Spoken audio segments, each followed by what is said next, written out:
ನೀನು ಹಣಕ್ಕಾಗಿ ಓಡುತ್ತಿದ್ದೀಯಾ ಅಥವಾ ಆರೋಗ್ಯವನ್ನು ಕಳೆದುಕೊಳ್ಳುತ್ತಿದ್ದೀಯಾ? ನಮಸ್ಕಾರ ಬಂಧುಗಳೇ. ಒಬ್ಬ ಯುವಕನಿಗೆ ಹಣ ಸಂಪಾದನೆ ಮಾತ್ರ ಗುರಿಯಾಗಿತ್ತು.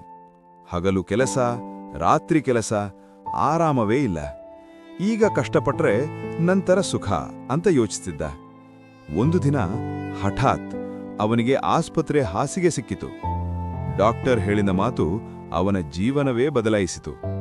ನೀನು ಹಣ ಸಂಪಾದಿಸಿದ್ದೀಯಾ, ಆದರೆ ಆರೋಗ್ಯ ಕಳೆದುಕೊಂಡಿದ್ದೀಯಾ. ಅವನು ಅಂದು ಅರಿತ, ಹಣ ಇದ್ರೂ ಆರೋಗ್ಯ ಇಲ್ಲದಿದ್ರೆ ಅದು ಬದುಕೇ ಅಲ್ಲ. ಸ್ನೇಹಿತ, ನೀನು ಕೆಲಸ ಮಾಡು, ಕನಸು ಕಾಣು, ಆದರೆ ನಿನ್ನ ಆರೋಗ್ಯವನ್ನು ಮರೆಯಬೇಡ. ಪ್ರತಿದಿನ ಸ್ವಲ್ಪ ವ್ಯಾಯಾಮ ಮಾಡು, ಸರಿಯಾಗಿ ಊಟ ಮಾಡು, ಸಮಯಕ್ಕೆ ನಿದ್ರೆ ಮಾಡು. ಯಾಕೆಂದ್ರೆ ಕಳೆದುಕೊಂಡ ಮೇಲೆ ಹುಡುಕಿದರೂ ಸಿಗದ ಅತ್ಯಂತ ದೊಡ್ಡ ಆಸ್ತಿ ಆರೋಗ್ಯ. ಹಟ್. ಜೀವನದಲ್ಲಿ ಎಲ್ಲವೂ ನಂತರ ಬರಬಹುದು, ಆದರೆ ಆರೋಗ್ಯ ಮಾತ್ರ ಈಗಲೇ ಕಾಪಾಡಬೇಕು.